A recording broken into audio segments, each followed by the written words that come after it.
This is Sean O'Malley, and you're watching Full-Time MMA. Don't be a bagel-biting, bagel-bitch boy, bagel-bitch back.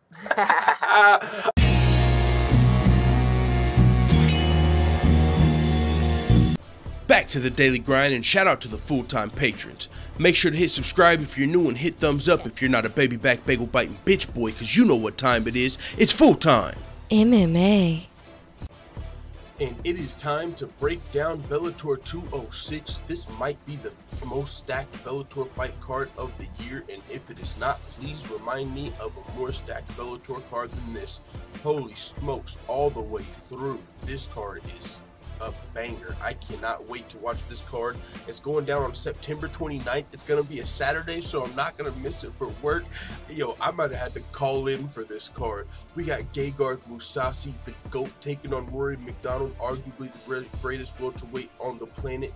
Got a win over the UFC's current welterweight champion, Tyron Woodley. Rory Macdonald's a beast. He's returned to his prime form, it seems, over in Bellator. He was able to pick up a win in his Bellator debut, I believe, over Paul Daly. Then he won the title from Douglas Lima, who's also fighting on this card. Gegard Mousasi came over to the Bellator on a 5-fight winning streak. He beat Alexander Slamane. Man, we're going to break that fight down later. I can't wait to break that fight down. Can't wait to watch that fight. But also, we got the kickoff of the Bellator Welterweight Grand Prix. Douglas Lima and Andrei Korshakov scrapping in a trilogy fight. Both of these guys former Bellator welterweight champions and two of the best welterweights on the planet. I mean, both of them have great records. They both got a win over each other. That's going to be a great fight. And then, of course, we've got one for the nostalgia, for the old school MMA fans. Rampage Jackson versus Wanderlei Silva, squaring off 10 years after their trilogy. I mean, their trilogy ended with Rampage Jackson knocking out Wanderlei Silva. But before that, Wanderlei had already knocked out Rampage twice. So Wanderlei's up 2-1 right now. And they're going to be squaring off for the fourth time in the co-main event. Might be the main event. You know, Bellator likes to bring in the casuals with the big names. Either way, we know the real main event, the people's main event. Champ versus champ, Rory Macdonald versus Gegard Mousasi. Holy smokes. But not only do we have those great fights, Aaron Pico versus Leandro Higo. Are you kidding me? This fight is fucking crazy. Aaron Pico may be the brightest prospect in MMA, and he's got a huge test in the former bantamweight title challenger, now Leandro Higo. 18-4. Holy smokes, did they turn up the competition on Aaron Pico. He had a lot of pressure and hype on him coming into his his Bellator debut when he took on Zach Freeman. I mean, he was Madison Square Garden, Bellator's biggest show in history, if I'm not mistaken. Chael Sonnen versus Wanderlei was the headliner. Madison Square Garden, I mean, it was crazy how much pressure he had coming into that fight. People already had their eyes on this guy at 0-0. There was a big article on ESPN, like, is Aaron Pico the brightest prospect ever, or the biggest prospect in MMA and shit like that. And they were talking about how, you know, he got signed. The guy that found Aaron Pico, his last name is Cook. I don't know the first name off the top of my head, but I'm going to assume he's Aaron Pico's manager. But he also found Daniel Cormier and a lot of the other good guys that, you know, Scott Coker ended up bringing up through Strikeforce. But after this guy brought Aaron Pico to Bellator, the story goes, Lorenzo Fertitta called him and was like, hey, why didn't you give us Aaron Pico? Why didn't you tell us about Aaron Pico? And he said, well, you guys don't have a system for guys that are 0-0, system to bring these guys up. And now they do. So, I mean, you could argue Aaron Pico is one of the reasons the UFC now has their developmental program, so they don't miss out on bright prospects like Aaron Pico in the future. This kid's got a lot of potential, a very good wrestler as well as a Golden Gloves boxer. He's been training since he was a young kid, very well-rounded. You think of mixed martial arts, Aaron Pico is one of the guys that literally grew up from a young age, you know, to be a mixed martial artist, not to be just a wrestler that transitioned, not just a boxer. He's been training them both for a long time. He's very well-rounded, and he's a featherweight, and he's going to be taking on Leandro Higo, who's 18-4. He's fought tough guys. He just fought the bantamweight champion, Darion Caldwell, in his last fight. He's beat tough guys. He trains with the Pitbull brothers. He's like their little step Pitbull brother. He's Leandro Pitbull Higo. He's no fucking slouch. Is Bellator, I don't know if this is the right test, man. This is a tough fight, man. We're going to break that down, but first, we're going to get right back into that fight. But first, we got to look at the first fight of the main card, man. Kerry Melendez versus Dakota Zimmerman. I don't think she's related to George Zimmerman, guys, but I'm honestly not sure. She's not from, where did that Zimmerman stuff happen? Trayvon Martin? Wasn't that in Ferguson? Maybe I'm wrong. Either way, I will say this. I thought it was in Ferguson, and if it was, this chick's first fight was in Missouri. Now, I don't know why I went into that. The last name Zimmerman just rang a bell. You know what I'm saying? So, I mean, I'm not going to dive into that too much. I just found that interesting. Either way, let's break down the fight. She's going to be having a tough fight on her hands. So, even if she is, I'm just going to say Carrie Melendez is going to get one back for Trayvon in this fight. And if you don't appreciate that humor, I apologize. We're about to be breaking down the fights, but I am saying Carrie Melendez has a good chance to win this fight, and she might get a finish. I'm not sure. Carrie Melendez's kickboxing, her striking is amazing. You watch some of her kickboxing fights, and she's just so fast and accurate with her strikes, it seems, compared to some of the competition she faced. Maybe in her Bellator kickboxing career, she just had really solid striking. A little more experience as a professional fighter. Dakota Zimmerman doesn't have any pro fights. She's got 2 amateur fights, and you could argue she won them both. One of them was scored a loss, though, but a lot of people felt like she won it. She's scrappy, you know what I'm saying? But I don't know if she's going to have what it takes to beat Carrie Melendez. Carrie Melendez also has a great team. She's a part of the Scrap Pack and the wife of Gilbert Melendez. She's about 10 years older than Dakota Zimmerman, so, you know, age, I guess, if that's an advantage, you could give that to Dakota Zimmerman. But Carrie Melendez, she's got a lot more experience, I feel like, with her Muay Thai and her kickboxing fights. She fought Muay Thai before she came over to Bellator and fought a couple kickboxing fights. She won both of those, and now she's won both of her professional fights. The only times Carrie Melendez has lost in combat sports, to my knowledge, were 2 split decision losses in Muay Thai, and after that she went undefeated 2 fights in kickboxing, undefeated 2 fights in MMA. Great team. I think she's going to be on another level possibly in this fight than Dakota Zimmerman with the striking. So I think Carrie Melendez wins this fight as long as Dakota Zimmerman hasn't been working on her wrestling the entire 2 years she's been away, because also she hasn't fought, I believe, since 2016 in the amateur fight. So Dakota Zimmerman, I don't know if she's just been training or what in the meantime, in between time, but she hasn't been very active in these last 2 years. Maybe she's been, you know what I'm saying, just training and not wanting to turn pro until she's more well-rounded, because she is very young. So maybe she wanted to work on her game a little bit before turning pro, you know, so that could very well be the case. And if that is the case, I would not be completely surprised if she came in and won this fight, because Carrie Melendez, with her Muay Thai and her kickboxing background, she's going to be more of a striker. That is her base. And as much as I'm sure she's worked on her jiu-jitsu, and you know, she does have a submission win, she's training with the Scrap Pack, you know, the Diaz brothers camp, so I'm sure she's got great jiu-jitsu.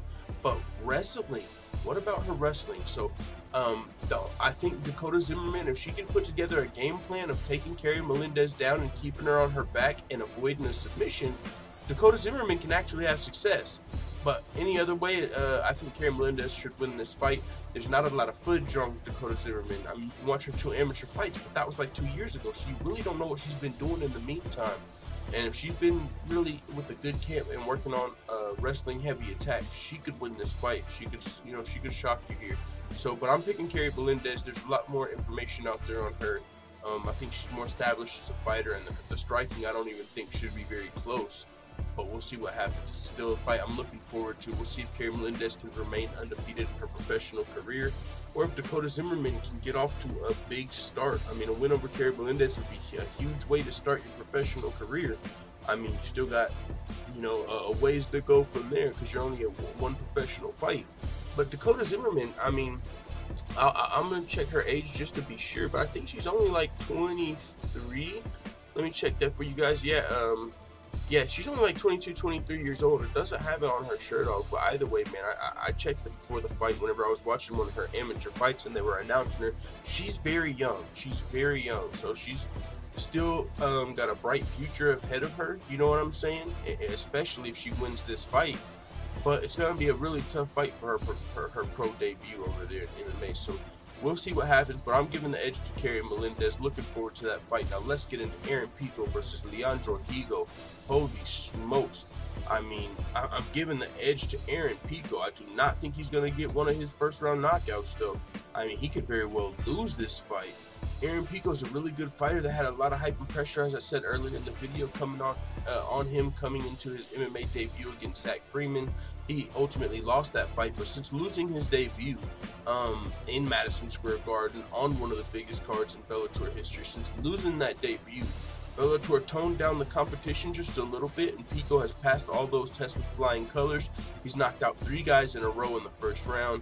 I believe 2 or 3 of them, all 3 of them might have been with his signature body shot. It almost feels like he's already got like a fucking finishing move just from his body shot. Like, he's so good with it. He's just knocked out these guys, and I know at least 2 of them came from that devastating body shot, if not all 3 of them. But now the competition level is turned way back up as he faces former Bellator bantamweight title challenger Leandro Higo. Leandro Higo's 18-4, and he's beat some tough guys before coming to Bellator, including UFC and Steven Peterson, who went on to fight for the UFC. So super hard to call this fight because Leandro Higo has more experience, a lot more experience, professional experience, and he's a lot tougher than the guys Pico's recently fought, so he could easily win this fight, because we honestly don't know if Pico can beat this high-level competition yet. This is a huge test for Aaron Pico, but I actually like it because he's against a top contender, but our top contender from a division lower. So I'm actually going to pick Aaron Pico to win this fight, not with the first round KO. I think we see Aaron Pico tested in this fight, but he's got some serious skills with his background in wrestling and being a Golden Gloves boxer. He's been labeled as the greatest prospect in MMA history, and then I told you the story about how he could potentially be part of the reason the UFC even has a developmental program now, because they missed out on this prospect. And they were like, yo, why didn't you call us? And they're like, because, I mean, there's really not room for guys that are 0-0 in the UFC. You see that, it's hard, it's kind of hard for the UFC to build stars because it's a fucking Shark Tank. I mean, Conor McGregor only comes around once in a blue moon. You see a lot of these guys who got a lot of hype behind them, and eventually, once they get close to the top 15 in the division, I mean, it all comes crashing down because the UFC competition is so good. There's so many good fighters in the UFC. They've had the best of the best, so you can't really take a fucking prospect and raise him up. It's hard. I mean, you can see with Sage Northcutt, a guy I'm sure the UFC would love to build up, kind of like Bellator has done with MVP. You know what I'm saying? I don't think we've seen MVP lose yet. That wouldn't happen in the UFC. They don't have the same competition. You're going to eventually get thrown at a shark, even outside the top 15 in the UFC. In the lightweight division, you've got guys like Merabek Taisimov, Islam Makhachev. I mean, you literally have guys that are unranked in the UFC that could probably be champions in other organizations.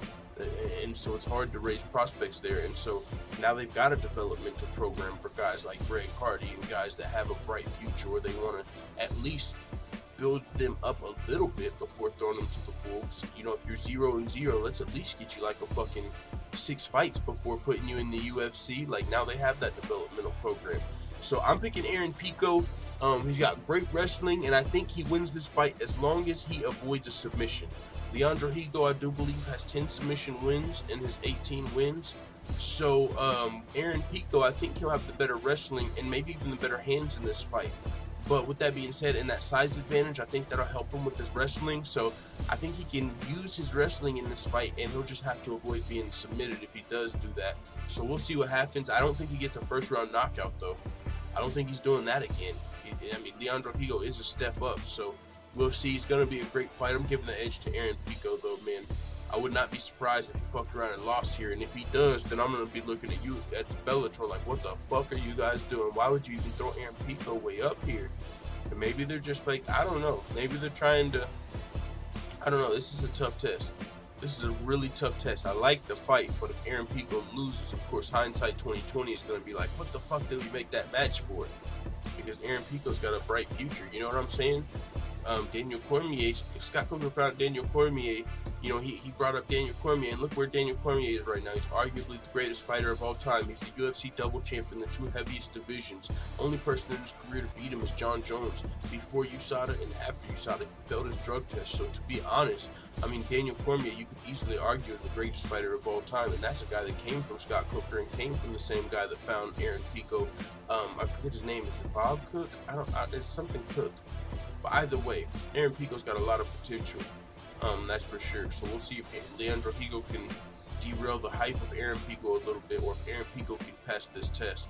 But that's a good fight as well on this card. I'm picking Aaron Pico. Let's move to the kickoff of the Bellator welterweight Grand Prix. Douglas Lima versus Andrei Koreshkov. Holy smokes. Oh, it is so hard to pick this fight for me, you guys. You don't even understand this fight. Both of these guys have won this fight, man. I was leaning toward Koreshkov. Like, I think in my Bellator bracket, I gave it to Douglas Lima. When I started my research here, I was giving it to Koreshkov. But now I'm ultimately back on Douglas Lima. Ooh, this is such a good card. But this fight right here is probably the hardest one on the card for me to call by far. This is the toughest fight for me to call. This one and Aaron Pico versus Leandro Higo. These are the two toughest fights for me to call right here. These are two that I'm really interested in. I mean, of course, I'm interested in the main and co-main, but these two fights right here, holy gosh, darn, I don't know how to call. This one, let's just break it down, man. This is a trilogy fight. It's the first fight of the Bellator welterweight Grand Prix. Andrei Koreshkov won the first fight in pretty dominant fashion with his wrestling, but he was knocked out in the third round in the rematch after arguably winning the first two rounds. I mean, even if you could argue Lima won the first round in the rematch. Koreshkov definitely won the second round with his wrestling. He was able to find that takedown in the second round and ride out with Lima. So, I mean, if the fight would have went to a decision, who knows? Maybe Koreshkov would have won both fights, and that's why I was so close to picking Koreshkov, because I mean, he got rocked in the third round and he got knocked out, but he had just hurt Lima and he maybe got a little over-aggressive trying to get the finish, and Lima fucking countered his ass with like a huge left hook and dropped Koreshkov and ended up knocking him out.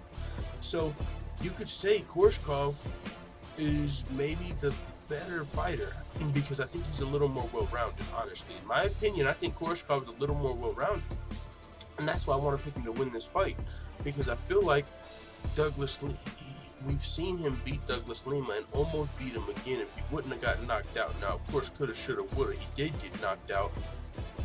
And I actually think Douglas Lima is a better striker. Now, Koreshkov, he's a very talented striker as well, man. He's very talented. He throws some really good spinning shit, spinning back kicks, spinning heel kick. Like, he throws a lot of fucking crazy shit that looks like it'll take your head off if it connects. And he has knocked some guys out with that shit, but not none of the guys. He's really not the highest level guys. I mean, he didn't hit Douglas Lima with none of that shit, but he does throw some dangerous strikes. And so I like that for Koreshkov. But not only does he do that, he's still good with the striking. He's still got solid, great kicks to the body, come up real fast, even when they're not spinning. He's got some good kicks, good wrestling, and so I feel like he's slightly more well-rounded. I really think Koreshkov can win this fight. It's a toss-up. I could literally flip a coin. I don't think I'd put any money on this fight unless I just, you know, if I was broke, I wouldn't. But, like, of course, if I had a bankroll, I would go with my pick a little bit. Like, if I had a $500 bankroll, I'd probably put, like, $75 on this, on Lima. But I wouldn't go crazy. You know, I wouldn't go all in on this guy or nothing like that. This fight's too close for me. But I am going to give the edge to Lima. I'm picking Douglas Lima to win the trilogy. It's almost a toss-up. I really feel like Koreshkov has a good chance of winning, but I think Lima's fought higher-level competition throughout his career since their first two fights with his wins over Paul Daly and Lorenz Larkin. Now, both of those guys are strikers who aren't really testing the wrestling of Lima. Paul Daly and Lorenz Larkin are both more strikers. And whenever Lima fought another grappler in Rory Macdonald, he lost. Now, he looked really good against Rory Macdonald. He looked good enough against Rory Macdonald that after the fight, Rory Macdonald said Lima was the best fighter he's ever fought. And he's fought Tyron Woodley. He's fought Stephen Wonderboy Thompson. He's fought some tough fighters, and he said Douglas Lima is the best fighter he's ever faced. Douglas Lima almost beat Rory Macdonald. He dropped his ass with a leg kick and had Rory on one leg almost in the fourth and fifth round because he swole it up so much. Douglas Lima's got some powerful low kicks, and he even almost hurt Koreshkov in the first fight early in the fight with a low kick. It looked like Koreshkov might have injured his leg in the second round. He was able to muster through it, but Douglas Lima's got some dangerous low kicks, some dangerous striking. So I think Koreshkov is going to win this fight. He's going to have to stick to a grappling-heavy game plan, as in their first fight, which he wasn't able to really do in the second fight. He got him down in the second round, but even in the third round, he wasn't really, you know, he's just going grappling heavy. He was kind of getting outstruck and clipped up a little bit, and that's how his leg was in danger. So Koreshkov throws some flashy and dangerous spinning back kicks and knees and shit like that, flying knees, but those haven't really worked against the best guys that he's fought. This fight, like I said, almost a toss-up. I'm going to go ahead and give the edge to Douglas Lima. Roy McDonald said he's the best fighter he's ever faced, and for whatever that's worth. I think Douglas Lima is a very talented fighter. He's got a lot of experience. He's slightly more experienced, only a couple years older than Koreshkov. But yeah, man, I think he gets the job done here. But like I said, if Koreshkov comes in here and is able to beat Douglas Lima with this grappling, I would not be surprised. You know, if he's. But I think Douglas Lima's been working on that. I think it's going to be harder to do, harder to take Douglas Lima down and just control him. And even when he did take him down in the second fight, Douglas Lima was trying to attack off his back. He was attacking with some submission attempts like arm bars or triangle choke. Didn't have a lot of success, but I think he's just worked even that much more on his grappling since he realizes that's probably his weakness. I mean, that's the way he lost to Koreshkov in the first fight. Roy McDonald had to drag him down kind of, but Roy McDonald wasn't able just to wrestle fuck him. It was still a close fight. So I think Douglas Lima can get the job done here. Toss up, I'm giving the edge to Douglas. Let's move to the co-main event. Rampage Jackson versus Wanderlei Silva. 40-year-old Rampage Jackson, I believe, versus 42-year-old Wanderlei Silva. Whatever that's worth, it's still going to be a good fight for my money. Neither one of these guys are going to be looking to come in here and wrestle fuck the other one. I mean, both of these guys are coming off losses to Chael Sonnen, and you know how he's coming. Chael Sonnen's fucking, you know, he's coming to try and put you on your back, and he was able to have success against both of these guys, even though Wanderlei almost knocked Chael out twice. He had Chael on motherfucking skates, like twice he hurt Chael. Chael was able to ultimately secure that takedown and win the fight, but Wanderlei almost knocked Chael's ass out.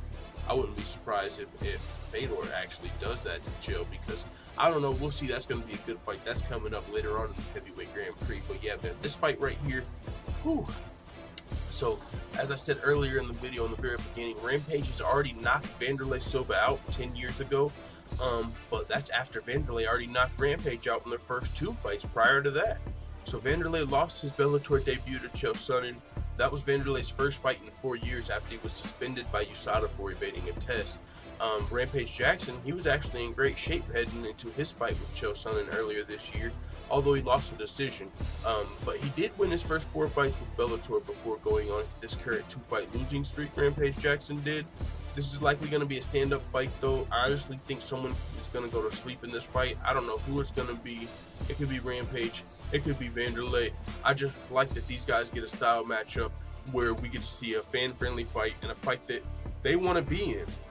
If you asked Rampage Jackson, who would you rather fight? A wrestler who's not going to do that much damage to you, or a guy that's going to stand and bang with you? He'll tell you a stand and bang fighter every single time. So that's really why I like this matchup.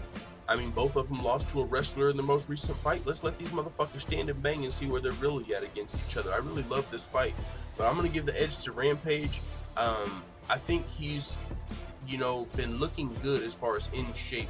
There was a moment where he was fighting a heavyweight and he was getting fat, and it kind of felt like he might have just been down on himself and depressed, maybe bad contract. You know, I don't know what exactly it was, but recently he actually got a really good contract. He's in shape, looking great. I mean, he would in the past he was talking about a thyroid issue and shit like that, but he must have fixed his thyroid because he's been looking great lately, even though he still lost that fight with Chael Sonnen. He's happy. I think he bought his manager a car and shit because of his new contract. He was just real thankful about getting that new contract, you know what I'm saying? So he's happy now, in shape. I think he can come in here and potentially even out this series, even though it's 2-2. Now, I don't think they would fight a 5th time. I don't think that's ever happened, if I'm not mistaken. Actually, it probably has sometime. But if Rampage wins this fight, they'll be 2-2. And if Wanderlei wins this fight, he'll be up 3-1 and close the chapter on Rampage. And Rampage will be on a 3-fight losing skid. But I'm going to actually give the edge to Rampage Jackson. Man, he's also always been one of my favorite fighters. He's one of the reasons I even watch MMA back in the Rampage Jackson, Anderson Silva days. Those were 2 of my favorite fighters back when I was in high school and shit, that really drew me to Buffalo Wild Wings with, you know, with my friends and shit. When I was a hell of a casual fan, I wanted to watch Rampage. I wanted to watch Anderson Silva, and so I'm rooting for Rampage. I still like the guy. You know, he's still one of my favorite fighters. So I'm rooting for him, and I actually think he can win this fight. You know, it's not just like some biased ass pick. Like, oh, I'm picking him because I really like him. I actually think he can win this fight and snap this losing skid. It's gonna be a stand-up fight, which you know Rampage is looking for. Hopefully, he can get a knockout, dog, and ooh, you know what I'm saying? Like old school, get the motherfucker howl off. Oh, that would be so fucking lit. And of course, we got the motherfucking main event. We got Gegard Mousasi, Rory McDonald. Ooh, champ versus champ fight. I'm so fucking excited for this. I'm not gonna lie, it was not hard. This is one of the easiest fights for me to pick on the card. No disrespect to Rory McDonald, but I just think if you think this is a hard fight to call, you were so fucking asleep on Gegard Mousasi. It doesn't make much sense. Gegard Mousasi is one of the motherfucking greatest fighters of all time, if not the. He's never gonna get the respect of being the greatest fighter of all time, so I'm not gonna sit here and have that debate with you, because I know not a lot of people are gonna agree with it. But if you're being unbiased and you're looking at resumes and you're looking at what the fucking Moose has done, put some respect on his name. That's all I'm saying. If you think you can't beat Rory McDonald, you're smoking fucking dicks. I'm sorry, respect to Rory McDonald. He might be the greatest welterweight on the planet, but can he move up and beat Gegard Mousasi? Don't kid yourself, kids. Gegard Mousasi was on a 5-fight winning streak with a win over Chris Weidman before coming over and beating Shlemenko with one eye, en route to claiming the middleweight title with a first-round knockout over Rafael Carvalho. He's got 50 pro fights in multiple weight classes, and he's only 33 years old. This guy's one of the goddamn best pound-for-pound fighters on the planet, and there's no way I'm picking against him in this fight as good as Rory is. Rory McDonald's great. Great things at welterweight he did. He got a win over Tyron Woodley. He left the UFC and he's became Bellator's welterweight champion. Respect to Rory. He's making a lot of money. I'm happy for him. But you might have bit off a little more than you can chew in this fight. But the good news is it's a win-win for Rory, because even if he loses this fight, he keeps his welterweight belt and gets it paid. So I don't think he's going to be able to beat Gegard Mousasi. If he does, wow. If he fucking does, wow. That's all I'll say. Wow. I don't think he'll be able to, but if he does, wow. He will be Bellator's welterweight and middleweight champion. To have a win over Woodley, he's still in the welterweight Grand Prix. That makes the welterweight Grand Prix insane. You got the champ running through the welterweight Grand Prix on the fucking loose. I mean, you think any of these welterweights are fucking with the champ? No. It's already going to be hard for a lot of these welterweights who are very talented to beat Rory McDonald just as the welterweight champ. It's a welterweight tournament. He's the champion. Of course he's probably the favorite. Imagine if he beats Gegard Mousasi. This motherfucker is, I don't even know if, you know what I'm saying? He's got to fight John Fitch. That's a tough matchup, but I mean, Gegard Mousasi is just another deal for me. I'm a huge Gegard Mousasi fan. A lot of people don't share that same respect for the GOAT, the Moose, whatever you want to call him. But I'm a huge Gegard fan. He's fought guys at fucking heavyweight, like Mark Hunt. Like it's crazy. He's submitted heavyweights. He's fought at light heavyweight. He's fought at middleweight. He offered to step up and fight Daniel Cormier on short notice whenever John Jones fell out at UFC 200 for the light heavyweight strap, but Silva stepped in. I mean, Gegard Mousasi doesn't get half the fucking respect he deserves in this sport, and it honestly pisses me off when I think about it, because Gegard Mousasi is the motherfucking man with the plan, and I can't wait for you Bellator 206 on September 29th, because I want to see Gegard Mousasi let everybody motherfucking know who he is. Gegard Mousasi, the Moose, or the GOAT. What's a moose and a goat combined? That's what Mousasi is, man. With that being said, it is what it is. I got Mousasi in the main event. Let the full-time family know what you think in the comments. You guys don't understand how fucking stacked this Bellator card is. I can't wait. Da da da da da! It's the motherfucking DOWG!